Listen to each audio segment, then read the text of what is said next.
learn how to make one of the best burgers from Earlton, Ontario. Join us as we visit Dida's Gastropub in Earlton, Ontario, and visit with Chef Linda Loringer, where she shows us how to make this delicious burger. We're also going to go to Breault Family Farm, where the burger came from. Join us.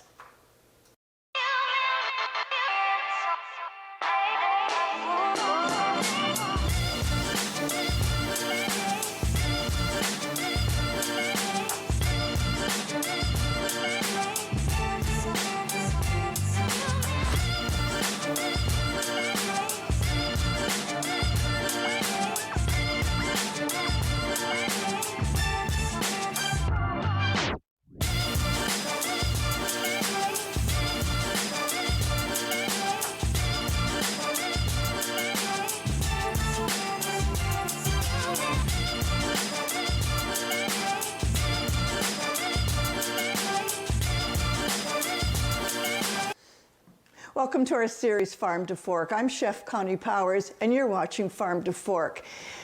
In a previous episode, we took you to Breault Family Farm in New Liskeard, Ontario. We're going to return to that farm today, but we're also going to be traveling to Earlton, Ontario, and visiting Dida's Gastropub. There we are going to be meeting Chef Linda Loringer.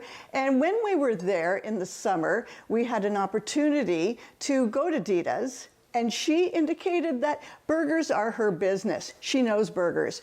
So we are going to be recreating one of the burgers that sells really well on our menu. It's called the Ringer Burger. She uses Breault Family Farm's beef, and that's the connection. So let's get started.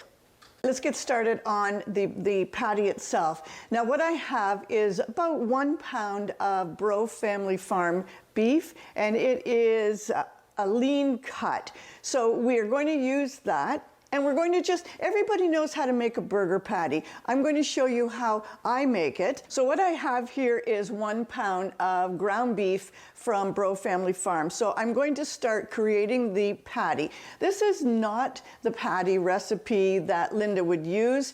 Like any self-respecting restaurant owner, she was reluctant to tell us how she does that. So I'm going to show you from tasting the burger, how I think she does it. 1 pound of ground beef, and then we're going to add in 1 minced shallot. This is a lot of shallot, but it'll work. You're going to add some salt and pepper. Always season it. Now I think the key to this burger, obviously, is this barbecue bacon jam that they make in-house at the restaurant. She sent me some. We're using it today. It is absolutely fabulous. You can taste the bacon, you can taste the barbecue. Again, no recipe. We're going to add a little bit of garlic powder. Notice I'm not using fresh garlic. I do that because we're going to be frying these burgers, not grilling them, and I don't want that garlic to burn. And a little bit of Worcestershire sauce. I hate saying that word on camera. Now, the difference between my burgers and maybe what you would use in a ground beef mix is a panade. Let's just go through what a panade is. Instead of adding maybe cracker crumbs or breadcrumbs, which just takes all the moisture into and away from your meat and into the burger, we are going to make a panade. And how you do that, it is a mix of bread and milk, and the bread and milk paste, putting it into the burger or into your meatloaf, will add a nice moisture. So I cut the crusts off. That's just going to add a little bit of toughness. And then you just break that up. This is a sourdough, which will even be nicer. Break that up into a bowl, into little pieces. I could cut it, but I'm going to tear it. Now I have only 1 pound. This is a small piece of bread. It'll make it perfect. And then I add to that, whole milk. So I added 1 little piece of bread and about a 1/4 cup, and then I let that all absorb and get into a paste. It's going to take a little bit of time. I could have done this ahead of time, but I wanted to show you the panade being made. So let that sit until the bread breaks down into a paste. While that's happening, we're going to take a short break and we'll be right back.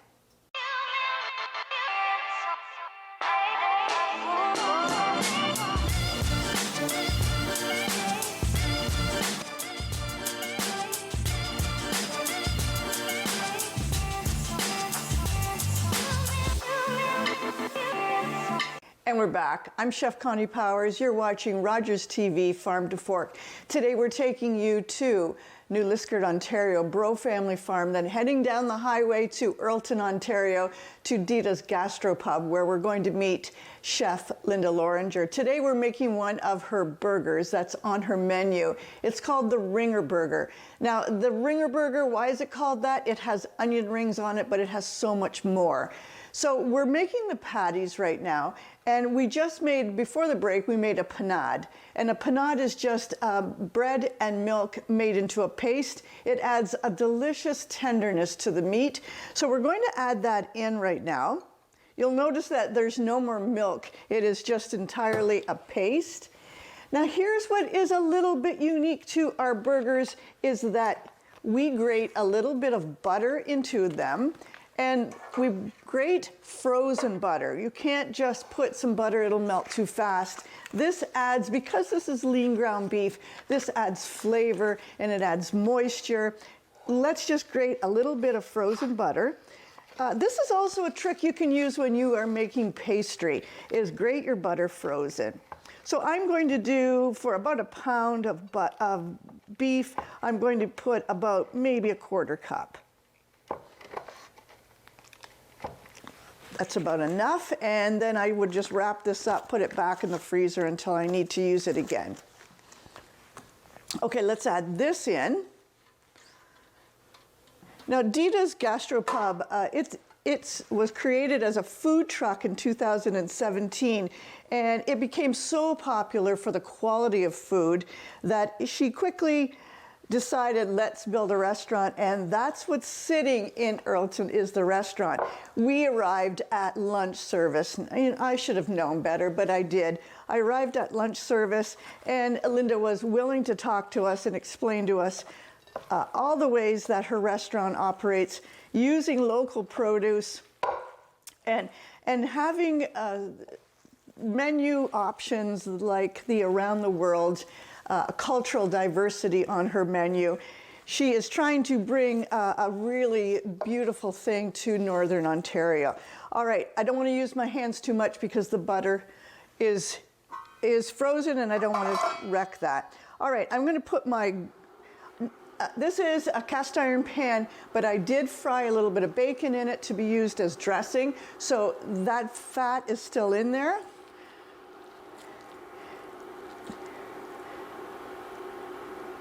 A little bit of bread crust I don't want. As I'm making these patties, I'll probably try to get 4 patties out of 1 pound. You can see the butter in there. It's still in its little curls and it's still frozen. We're going to put these into the pan. Once I get these into the pan, we're going to let them cook slowly. And yes, these should be grilled. At Dida's, they would be grilled. We're going to let them cook, and while we're cooking that, we're going to take you on the tour. The tour is at Breault Family Farm, finishing up our interview, and then we head to Earlton, Ontario, and visit with Linda Loringer. So I'm going to get all 4 patties in. While you're on the tour, I'll clean up my board and get ready to dress the burgers when we come back.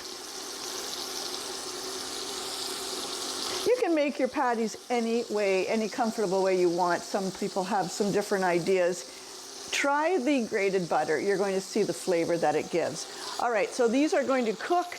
I'm going to cover them, clean up my hands, clean up the board, and you're going to go on the tour. Enjoy this.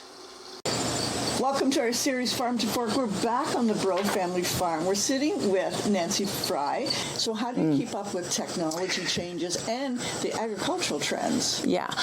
I think that is a lot of networking with other farmers. We go to farm meetings, as much as we can, the OFA, the Beef Farmers of Temiskaming meetings, because at those gatherings, you learn a lot of information from other farmers.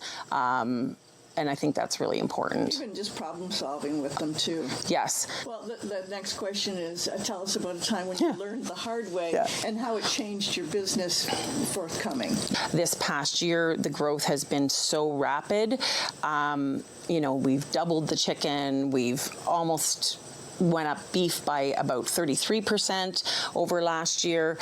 Some of our stuff, the local products are up 1,600%. So there's just been rapid growth. Pork is up almost 400%. So those kind of numbers mean that we have been running and training staff pretty steady.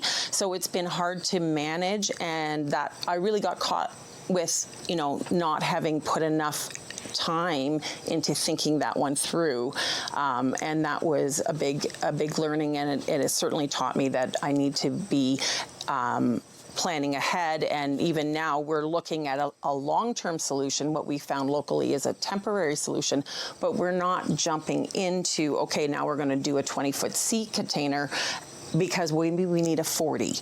So let's plan and get it. So it's smart to take just baby steps. And know what, based the best you can on projections, what you're going to actually need 2 years from now or 3 years from now, because there's no point in doing a 20-footer if it's going to need to be a 40. If it's going to be, that makes in that short a time, because then you're just throwing away the money, and it's not a big cost difference to go from 20 to 40. So how do you and Farmer Al, your business partners and your life partners, how do you have these business meetings? We definitely have multiple conversations about things, but we're not super formal on it. But one of the things that we are doing this winter is we're going to be meeting with an accountant together and having a professional involved to look at do you incorporate, where do you and look at some of those things. You just touched on something. I think it's really important not to exclude the partner because no, that's my job. No, 100% not. We definitely don't do that, but we do know what our strengths are, and I defer to his judgment when it comes to animal care, and he generally defers to my judgment if we're in disagreement. But we usually go back and forth a number of times, and inevitably, I'm a very strong woman, but inevitably I will see the value that he's bringing in it. I could be a little stubborn, but I will eventually, okay, I see what he's saying, and I need to tone that down, because I can just go full steam ahead too much, and he'll be putting the brakes on. But we're stronger when we work together, and I think I very much want that philosophy here at Breault Family Farm, and I think that's why, it's really important to bring in other farmers as much as we can. And so many farmers have to work off the farm. It's very unusual if someone can just survive on this farm business. And so if they have a job that is totally unrelated, do you think that gains them any insight into farming, or is it good to be involved in something that is right off what you do on your farm? I think so. I think anytime that the broader perspective that we get in various, I certainly, in my experience, working in the finance industry, have learned a tremendous amount that's brought value for the business side here at the farm. But again, I think everything in life gives us new perspectives that are invaluable for whatever we do with our business, for sure. And it's a customer base too. You're someplace, and let's say you're a nurse, and all of these people find out you have a farm. It brings some awareness. 100%. And I mean, for me, with my job, I'm very well connected to what's happening with government and grants and those kind of things. Very, very invaluable. And I just spoke yesterday to a new farmer out Espanola area who is a doctor who has purchased some land. A hobby farmer? He's actually purchased like 700 acres, but he wants to develop it and put some beef on it. But because of my connections through my job, and he reached out to somebody who's doing what I'm doing in the Elliott Lake area, he was referred to me just because I'm a farmer that also has economic development and business background. And I was able to give him some insights and give him some ideas of where he could go to get funding and get connected to some things that are going to be hugely beneficial for him as he starts developing 700 acres. That's important for him to have that. Yeah. You've come up with some innovative ideas to this farm, though. You've social media to create interest. I enjoy watching all of your social media posts. You give recipe cooking, and you were doing weekly recipes and videos on, and it was engaging. You collaborate with chefs. You collaborate with other farmers. You encourage them to promote themselves. What other things can you add to that you have done? You have collaborate with chefs because your beef is now in Dida's. Yes. And we're going to be visiting Dida's tomorrow. Good. I was hoping you'd get there. Yeah, well, they're closed on Mondays, Yeah. but they open on Tuesdays, so we're going to be visiting tomorrow. So you've collaborated with a local restaurant. Yes. You have collaborated with chefs to engage your product into their menus. That's important. Yes. To get your product out. Yes, it's really important. Another thing that we are doing here at Breault Family Farm in September is we're doing a fundraiser for our local food banks. And we're organizing that because with the high cost of food, and I did some volunteer work at the food banks last year actually, and we had a breakthrough year in 2023, and I'm like, I had saw something on Instagram, the farmer out west that was doing something, and I went, this is what we need to do. And we're bringing other local farms in too. We're collecting corporate sponsorships. Local businesses are, because the event's going to be a lot of work, and I have high standards of what I want to raise in my first year to be able to give back to the food banks, not just in food product, but actual cash to help them run the food banks, because food is very expensive these days. And which food bank would benefit, or what hub of food We are giving to the New Liskeard Food Bank, the Haileybury Food Bank, and potentially the Englehart Food Bank. So 3 major food banks in our area, if there's enough raised. And we're putting a farmer's market on farm on either side of the driveway. We're having kids activities, organized and disorganized, but all farm related, like so feed bag races for the kids, right? A big sandbox where they can play, throw a basketball into a gravity wagon so that it shoots back to the kids. Kids will play that for, a long... This is a community-based event that's going to give back to the community. It's a community. It's a group of farmers. It's a group of local business people. We've been working on this since January. I have a 7-member committee that has put in a lot of hours on this event, but I think it's really important to give back. And it also makes people aware of the food insecurity that does go on. 100%. And as farmers, we are food producers, but we can also give back in this way. So that's important. The other thing in terms of, I don't know if it's really inspirational, but I'm thinking of when we butcher an animal, I'm always trying to use the entire animal. Yeah, because it's not about being cheap, or it's about what you value as your food that goes into your family. That's correct. And the customer who values those things is, I don't try to gouge people. I'm not, that's not the goal, is to make as much money as possible. You want to be fair, but we also have a right as farmers to make money. You raised that animal. We raise that animal, and too many times, especially the beef industry, interesting fact actually, talking to my regional OMAFRA rep, I've learned something I didn't know. The average beef farmer in Ontario, you know what they make a year? I bet it's not going to wow us. $11,000. Average beef farmer, and we at 50 cows are small. So before we did Farm to Fork, we were making less than 10 grand a year, and working. It's hard to stay motivated at that. Earlton, and we're with Linda, the owner and operator. And welcome, Linda. Thank you for bringing us into your kitchen. Can we take a little tour? Awesome. Come on in.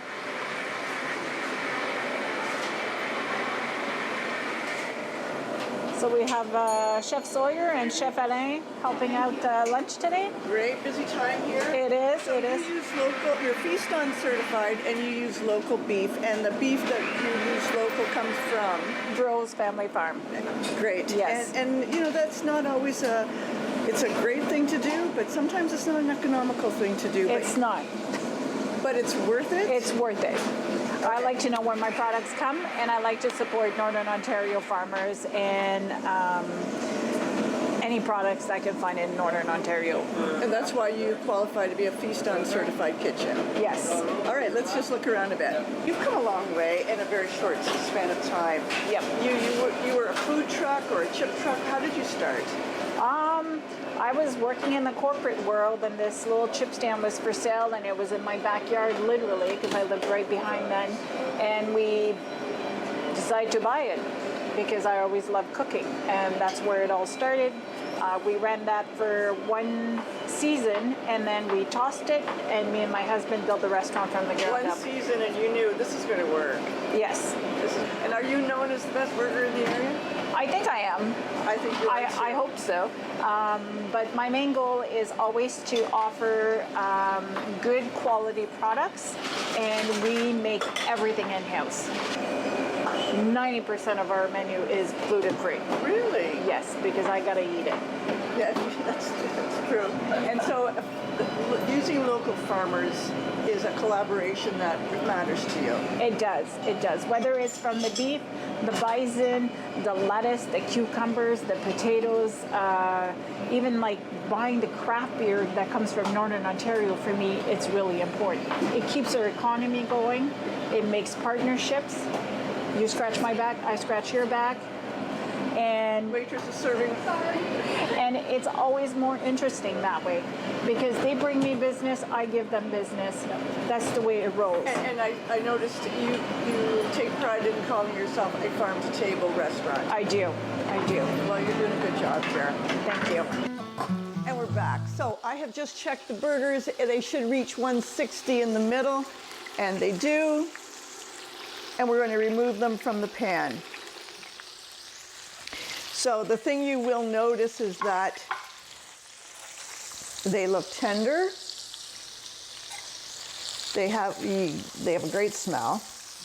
That is the butter and the shallots in there and the delicious beef. So 1 pound of beef made 4 burgers. So we're going to start dressing the burger. Today we're just going to make 2. So we put the patty on top.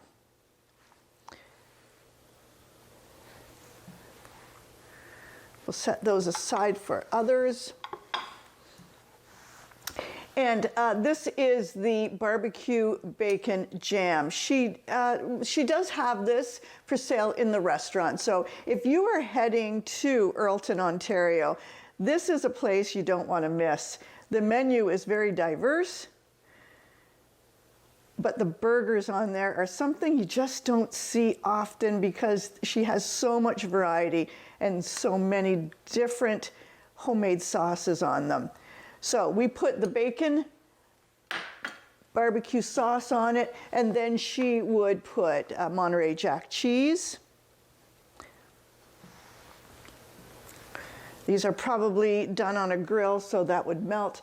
And a slice of tomato. A couple slices of bacon. Now, I overcooked my bacon.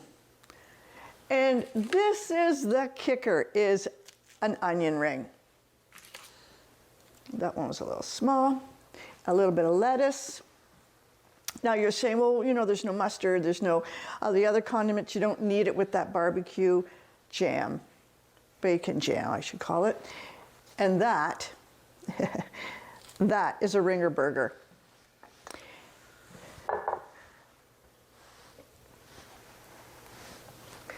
So you can see the layers on it, and it is the bacon jam and the onion ring on this that makes it the real top burger on her menu. I want to thank Nancy Fry for allowing us to go on her farm and for giving us all that advice on how to operate the business side of a farm. Thank you to Linda for taking the time during lunch service and showing us around and letting us enjoy a delicious meal there. If you find yourself in the area, do stop in at Dida's Gastropub in Earlton, Ontario. You won't be sorry for it. Thanks for joining. Until next time, keep cooking.